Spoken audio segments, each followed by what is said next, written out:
유명한 사람의 글이나 평론을 소개한 유평 시간인데요. 오늘 유명한 사람은 이양승 군산대 무역학과 교수인데요. 이양승 칼럼 제가 가끔 소개하죠. 뉴데일리에 오늘도 아주 재미있으면서 의미심장한 칼럼을 실었네요. 제목이요. 리메이크 영화 2편, 드라마 1편, 이화영 주연, 헤어질 결심, 이재명 주연, 재판과 함께 사라지다. 민주당 공룡떼 출연 올인. 부제목은요. 민주당 공룡떼거리가 사납게 울붓고 있다. 깍깍깍깍 거린다는데 닥치는 대로 탄핵으로 들려. 현재 상영작은 이재명 방탄 드라마 올인. 일단 그대로 읽어드립니다. 공룡떼거리 정당. 민주당은 공룡떼거리 정당이다. 사납기 그지없다. 민주당의 급소는 이재명이다. 이재명의 급소는 이화영이다. 이화영의 급소는 대북송금이다. 이화영이 대북송금과 관련해 유죄 판결을 받자 민주당 공룡떼거리 모두가 급소 눌린 것 마냥 길길이 날뛰고 있다. 검사 탄핵과 판사 탄핵을 외치더니 이젠 검찰청 폐지를 주장하고 나섰다. 그건 언어일 수 없다. 울부짖음이다. 그들에게 남은 전략은 딱 하나. 조자룡의 헌창. 바로 음모론이다. 음모론은 허구다. 음모론의 목적은 따로 있다. 본질을 흐리게 한다. 대중은 지루한 참말보다 자극적인 거짓말에서 관심을 갖는다. 그래서 말이 바이러스다. 공룡떼가 음모론을 울부짖고 있다. 지금도 누군가는 아폴로호 달 착륙이 조작됐다고 믿고 있다. 음모론에 열광하는 이들은 한국에 더 많다. 지금 당장 주위에 물어보라. 아폴로호가 달에 진짜 착륙했느냐고. 근무 태만을 저지르는 중에도 반응을 보일 것이다.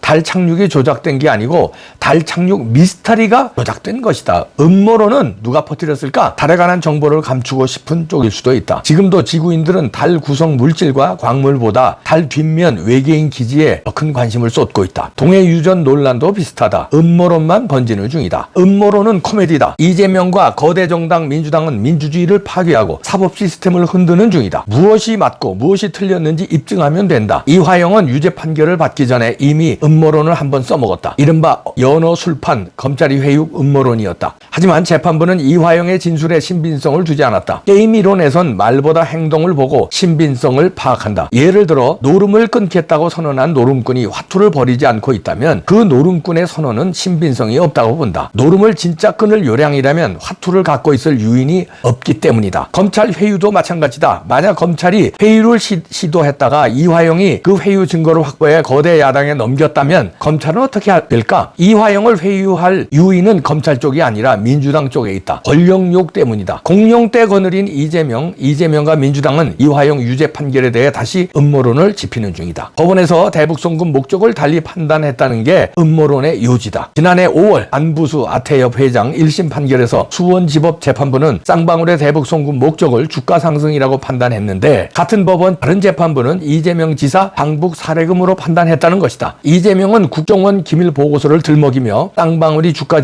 조작을 위해 대북송금을 했다고 주장하는 중이다. 100번 양보해서 주가 조작 목적도 있었다고 치자. 어떤 게임은 여러 단계로 구성될 수 있다. 거대 순차적 게임인 것이다. 단계와 단계는 순차성으로 연결되고 인과관계를 형성한다. 그게 방북 사례금으로 쓰이면 시간을 두고 주가 상승 효과가 나타나게 된다. 그게 순차성이다. 즉 이번 단계에서 방북이 이루어지고 다음 단계에서 소문을 타고 주가가 튀는 것이다. 대북송금이 바로 주가 조작으로 연결되는 게 아니고 그 중간에 방북 사례금 단계를 거치는 것으로 파악할 수 있다. 이재명 구속영장 기각이 X파일. 유죄 판결 받은 이들 반응은 대개 두 가지다. 그나마 양심 있는 이들은 죄를 시인하고 반성한다. 적반하장격으로 덤비는 이들도 있다. 검찰이 사적 증오심으로 자신을 표적 삼았다는 것이다. 사악한 범죄자를 보면 경찰은 증오심이 일 수 있겠다. 하지만 그 경우 경찰의 증오심은 오히려 공익에 부합한다. 실은 이재명의 구속영장이 기각된 데 더 미스테리다. 증거인멸 가능성이 없어서라고 하는데 박근혜, 이명박 두 전 대통령과 비교하면 형평이 맞지 않는다. 지금 제기되는 민주당의 모든 주장은 음모론에 불과하다. 생각해보라. 1년 수개월 동안 이루어진 검찰 수사와 법원 심리가 조작된 사실을 바탕으로 했다고? 터무니없는 주장이다. 차라리 판검사가 외계인이고 이재명 자신은 지구를 지키려는 의인이라고 주장하는 게 더 그럴듯하다. 이화영은 명품 배우? 민주당은 모든 책임을 이화영에게 떠넘기면 편할 것이다. 하지만 이화영도 사람이다. 그 경우 이화영의 헤어질 결심을 부추길 수 있다. 그의 헤어질 결심은 민주당의 핵탄두가 되어 날아간다. 이럴 경우 탕웨이 주연 박찬욱 감독 영화 헤어질 결심의 리메이크가 원작보다 더 흥행에 성공할지도 모른다. 민주당 공룡떼는 아예 검나라보다 음모론을 이용해 판의 본질을 흐리고 이화영에게 열심히 신호를 날리는 중이다. 이화영에게 유죄 판결이 내려진 마당에 위증교사 관련 이재명 녹취록까지 등장했다. 이화영은 경기도청 재직 시 뇌물수수 혐의로 추가 기소됐다. 이병헌, 송혜교 주인 드라마 올인 리메이크 버전 상영 중. 지금 민주당은 악다군이 쓰며 대한민국 민주주의를 박살내고 있지만 한계가 분명하다. 바로 이재명 재판 결과다. 유죄 판결 가능성은 공룡 나라로 날아가는 운석과 같다. 지구의 공룡은 운석 때문에 멸종했다. 민주당도 마찬가지다. 민주당은 이재명 방탄을 위해 모든 걸 걸었다. 올인이다. 포트폴리오는 없다. 이재명 유죄면 모든 게 날아간다. 클래식 영화 바람과 함께 사라지다. 이재명판 리메이크 재판과 함께 사라지다. 개봉 막주다. 자, 이런 칼럼인데요. 아주 재미있게 그러나 아주 적절하게 묘사를 잘했죠. 영화와 드라마에 비유를 했는데요. 헤어질 결심, 바람과 함께 사라지다. 드라마 올인, 뭐 세 개 다 저는 봤습니다만 세 개 다 명작이죠. 드라마 올인의 감독은 뭐 제가 또 친한 또 동생이기도 한데 명작들이죠. 이재명과 민주당은 지금 올인을 하고 있는데 이화영은 지금 추가 기소됐죠. 뇌물, 이게 지금 이미 9년 6개월 받았는데 뇌물은 이거 더 크답니다. 이 양형이. 그러면 이제 계산을 할 거예요. 야, 이거 최하 20년 이상 받겠구나. 그렇다면은 야, 나는 이제 늙어서 아주 대할아버지 돼서 나오겠구나. 그러려면 이 형량을 줄여야 되겠다. 지금 9년 6개월인데 여기서 반성하는 의미로 실토를 하면 대북송금 이재명에게 보고했고 이렇게 보고했다고 하면 9년 6개월이요. 한 4, 5년으로 푹 줄입니다. 그럼 지금 한 2년 살았어요 벌써. 그러면은 이런 걸 감안하면 한 1년만 더 살으면 감옥에서 나올 수 있어요. 불었을 경우에, 진실을 말았을 경우에. 근데 이재명을 위해서 끝까지 입을 다물면 9년 6개월 플러스 10년 더 해서 20년 감옥에서 썩는다. 이재명이 대통령 되면 3년 후에 나올 수 있지만 대통령 되기는 어렵다고 지금 판단을 할 거예요. 왜냐하면 자기가 재판에서 9년 6개월 받아서 이재명의 죄가 인정됐기 때문에 이재명도 감옥 가는 게 이화영은 재판하면서 눈에 보일 거예요. 왜냐하면 거기 판결문에 104번이나 이재명이 들어가 있는데 공범이라는 게 다 들어가 있고요. 그 다음 분위기로 보니까 신진우 부장판사가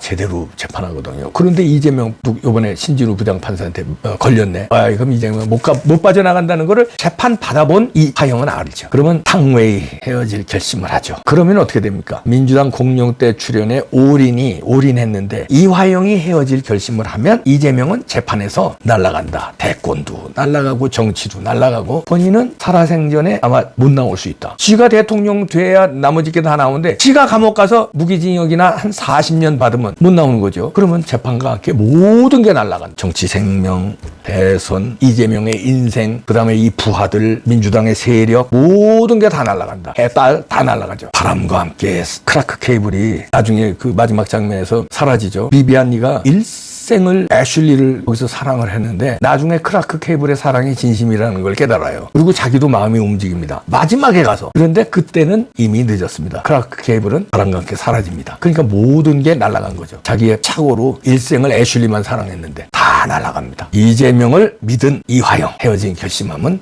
크라크 케이블이 바람과 함께 사라지듯이 이재명은 재판과 함께 사라집니다. 야, 이양승 교수의 그 게임 이론으로 분석하는 것도 재밌지만 영화와 드라마로 이렇게 세 편으로 분석하는 거 아주 재밌네요. 적절한 비유였습니다. 야, 메리굿. 재판과 함께 사요나라 아디오스 아미고.